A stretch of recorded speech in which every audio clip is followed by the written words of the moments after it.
السلام عليك يا أبا عبد الله. صل على محمد وآل محمد رحم الله من قرأ الفاتحة.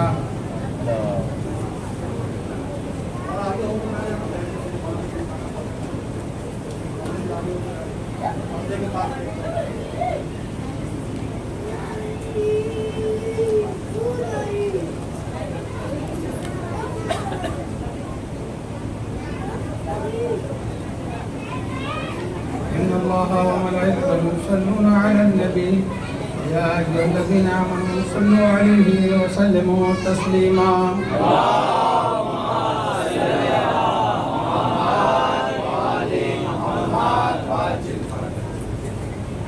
أعوذ بالله السميع العليم من الشيطان اللعين الرجيم. بسم الله الرحمن الرحيم. الحمد لله على ما عرفنا من نفسه وألهمنا من شكره وفتح لنا من أبواب العلم بربوبيته وجنبنا من شكه وشركه ونشهد أن لا إله إلا الله وحده لا شريك له ونشهد أن سيدنا ونبينا وحبيبنا ورحيمنا وكريمنا وغوثنا ومغيثنا ومعيننا ومعيننا وسراجنا وأشرفنا وجعفرنا وصادقنا وطبيبنا وطبيب قلوبنا وشفاء صدورنا ونورنا ونور أولنا ونور آخرنا ونور ظاهرنا ونور باطننا ونور عرش ربنا ونور أرض ربنا ونور لوح ربنا ونور قلم ربنا ونور قرآننا سيدنا وسندنا ومعوانا وملجانا ومقتدانا وأعلانا وأولانا ومولانا الرسول المسدد المحمود الأحمد المصطفى الأمجد أبي القاسم محمد. اللهم صل على محمد وآل محمد. اللهم صل وسلم على سيدنا مولانا محمد الذي كان عليا في الدرجات وفاطما في التطهيرات وحسنا في صفات وشهيدا في التجليات وزين العابدين بعبادات وبقرا في العلم الأولين والآخرين بالمعلومات وصادقا في الأقوال وقادما في جميع أهوال ومتمكنا في مقام الرضا وجوادا كفى عند اللقاء وهاديا إلى سبيل النجاة وعسكريا مع الغداة ومهديا إلى طريق اليقين والنجاة. صلوات. اللهم صل على محمد وآل محمد وعجل فرجهم. قال الله تبارك وتعالى في القرآن المجيد والفرقان الحميد. وأعوذ بالله السميع العليم من الشيطان اللعين الرجيم. بسم الله الرحمن الرحيم. هو الذي بعث في الأميين رسولا منهم يتلو عليهم آياته ويزكيهم ويعلمهم الكتاب والحكمة وإن كانوا من قبل لفي ضلال مبين. صلوات. اللهم صل على محمد وآل محمد وعجل فرجهم. ہم گناہگاروں سیاہگاروں کے درمیان آمد اہل بیت پر باوجود بلند صلوات. اللهم صل على محمد وآل محمد. خاندان زہرہ پر ایک مرتبہ اور صلوات. اللہم صل على محمد وآل محمد. نبی آل نبی کی بارگاہ میں باوجود بلند صلوات. اللہم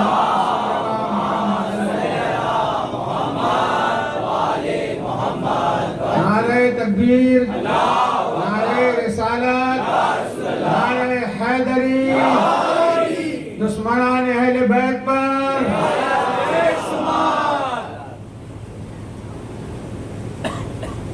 حاجی صاحب اور لوگوں کی فرمائش پر میں 3 مجلس سے خطبے کے بعد ڈائریکٹ خطاب کر رہا تھا. میں ان کا کچھ کہنا ہے کہ کچھ اشعار پیش کیے جائیں. اشعار بھی بے معنی نہیں، وقت گزارنا نہیں ہے تاکہ 10 بجے تک کا سبھی لوگ آ جاتے ہیں. ابتدا سے وہ لوگ سن نہیں پاتے تو پھر ان کا بھی رہ جاتا ہے. ٹائم اتنا ہی لوں گا. صلوات پڑھیں اللہم صل علی محمد وآل محمد. ایک مرتبہ اور اللہم صل علی محمد وآل محمد.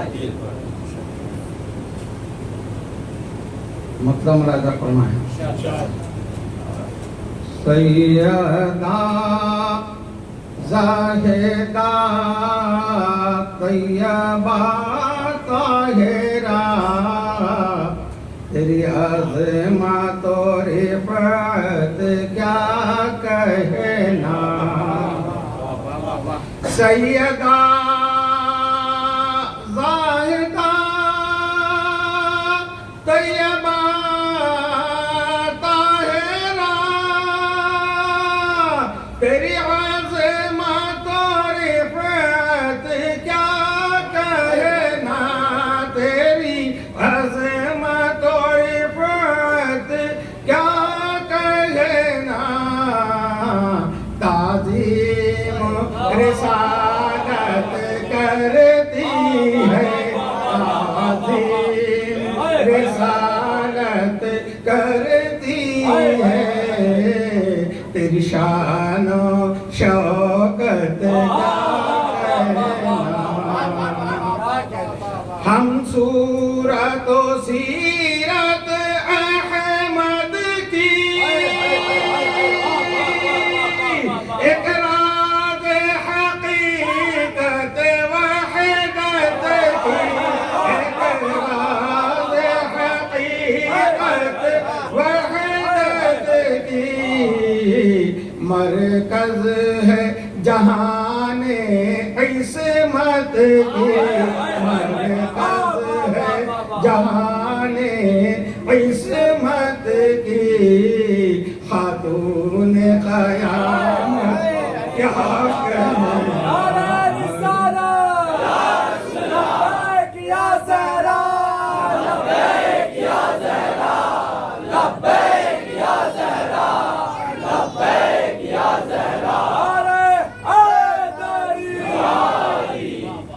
جس نے بھی تمہیں ناراض کیا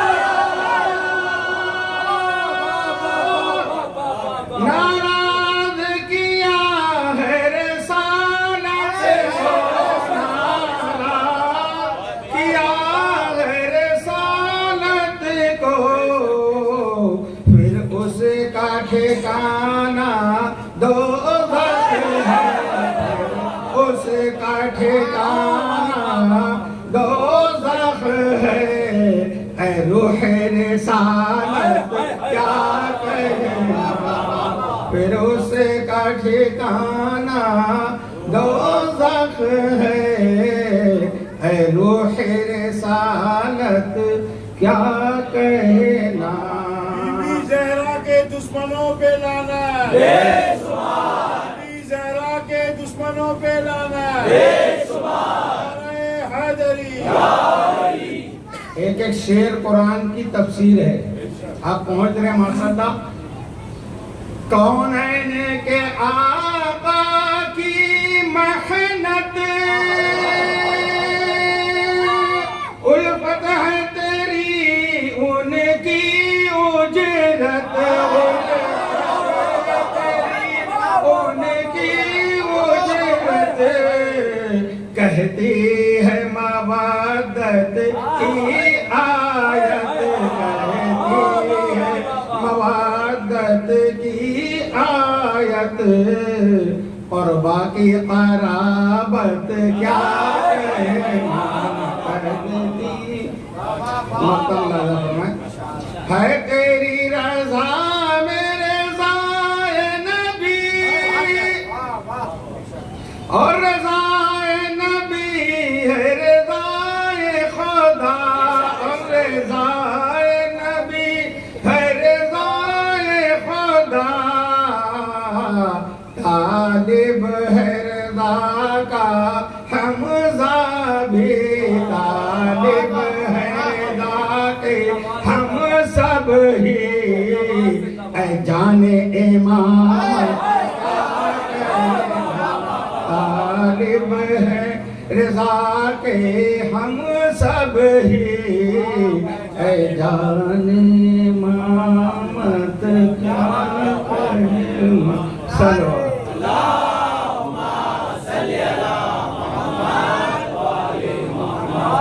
رسالہ